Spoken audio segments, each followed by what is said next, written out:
Okay, 3, 2, 1, let's jam.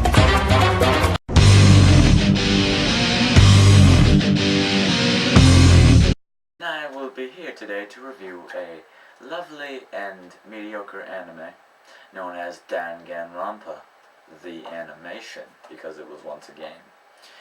So please bear with me as I go through this roller coaster ride of love and hatred for something that many have called shit, and also others have proclaimed it as one of the best of the season. And I'm going to tell you the straight up facts that it's probably not for most people, but as some say, one man's trash is another man's treasure. DanganRonpa.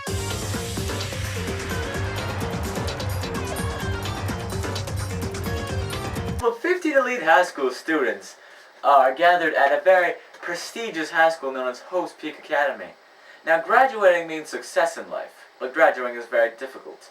The school is presided over by a bear called Monokuma, and he tells the students that their graduation revolves around committing a murder. Now, this means the only way to graduate is to kill one of your students and get away with it. But if the other students kind of identify the killer, only he is executed. But if the killer is not discovered by the end of the trial, all the other students are annihilated. The story and the plot and the thing that goes talking mysteries and stuff. DanganRonpa literally translates to refutilation bullets. Henceforth, the use of them in the anime and the game. This is an adaptation of a game, a visual novel and text adventure that is available on the PSP, where the goal is to find the murderer by investigating a crime scene and then exposing him in a classroom trial. Unfortunately, the investigation isn't really touched up too much on the anime, but that's not really too bad because it still incorporates lots of game aspects like the verbal bullets, also known as the refutilation bullets, and even the epiphany anagram. Epiphany anagram? Don't hate me for that, I just can't say epiphany anagram. Though some people believe that this is just meaningless scenes and make it too much like backseat gaming, you know? Sitting back and watch your friend play. Of course, I agree with this. It does.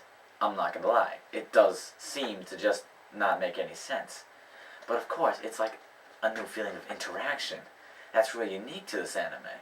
And I've really started to understand that if it's used right, it feels really natural and fits in perfectly. DanganRonpa cast is composed of generic pricks, douchebags, preps, and emotionless bitches. I'll only go into depth with about maybe 2 or 3 main characters because most of the characters are just plot devices to help the story move along, aka murderers and victims, and they only get real screen time when it's their time to kick the bucket, which makes murdering the murderers quite obvious at times, but moving on. Characters are mostly naive and have way too much hope and trust in other people, which makes a lot of decision making quite unrealistic, but still entertaining at times. And of course, most characters you can't really get attached to because you don't know anything about them. And who really cares if a side character dies? Who gives a shit? Unless you're like me and you judge characters based on their clothing or appearance. Characters, they die so quick Flash doesn't even know about them. Yasuhiro Higakuren, a bland retard with very accurate predictions. Haifumi Yamada, a fat otaku. Kiyotaka Ishimaru, a moral compass and a hard ass. Junko Enoshima, all looks and no brains, mostly fan service, with pink hair. Chihiro Fujisaki, only friends found online. Celestia Lundenberg, adapt or die. Mondo Owada punches his problems. Leon Kuwata looks like a rock star, but actually plays baseball. Aoi Asahina is tits. Sakura Ogami is just muscles and poetic. Toho Fukuwa is really weird. And the Esper, Sayaka Maizo. Byakuya Togami, pretentious douchebag with too much money. Makoto Negi, the super duper high school luckster. Completely generic protagonist who is way too soft for his surroundings and has no real conviction. He is very loyal and doesn't blame a single thing on anybody, which is really annoying at times, especially when, per se, he gets punched in the face or yelled at. He just pussies out let the people walk right over him. Though Nagy has a strong deduction skill, he's able to point out each key murderer in every trial, so +1. Of course, most of the times he's too weak and pathetic for anyone to really like him, and he's outshined by every possible character at every possible corner. In the end, he truly is a lucky bastard. Or maybe I'm not remembering he's stuck in a battle dome. Nope, still lucky. Yep, lucky indeed. Kyoko Kirigiri, the super something or other. She's very mysterious and has a cold atmosphere. She's also logical and has some serious daddy issues. She is still a woman, so we can't expect too many good things from her. And as a woman do, she's got serious mood swings, going from a trustworthy companion to a cold-hearted bitch. Of course, she plays a major role in this anime, and you can tell it's by episode 1 that she won't go down without a fight. And as a mysterious woman does, she keeps away from others and is the only person who is aware of her surroundings and the predicament they're in. Biggest problem? She's too motionless and I can't really connect to her, but I guess it does fit her character, so no real complaints. Monokuma, a teddy bear that some emo kid put together one night. He's definitely one of the creepiest / adorable things I have ever seen, next to a giant centipede. The self-proclaimed headmaster and only representative of the high school staff around. Whether it's just dancing or giving out an incentive, he always has something very strange about his persona and keeps reminding the viewer that he's supposed to be threatening and not adorable. He serves mostly to be the voice of the mastermind and tricking these dumbass students to murder each other. I really hope they weren't trying to make him some kind of threatening beast, because that just doesn't work out. Of course, I could be completely wrong, but that is what I thought they tried to portray him as. Especially when I do the creepy eye close-up, it's all red and dangly and whatnot. Overall, freaky little dude that doesn't know when to shut up. This soundtrack, it's so sound-like. The soundtrack for DanganRonpa mostly is... The opening isn't really good. A little bit of rap involved, not a big fan of it. It's not that good. I do love the main theme for DanganRonpa. It just fits the anime so perfectly, and you can't really think of the anime without kind of being reminded about this track. The ending is also very, very, very good. I enjoyed it maybe because it's my type of music, and it kind of worked with the anime. The rest of the OST is really just theme music, background noise to tell you what's gonna happen versus what is happening. It's triggering events mostly. Also, just to throw it out there, a little bit weird, Monokuma Ando, the opening for episode 4. Insert random dancing Monokuma for no apparent reason. It has no relevance at all. It's a good song. I enjoyed it. Just not seeing the point.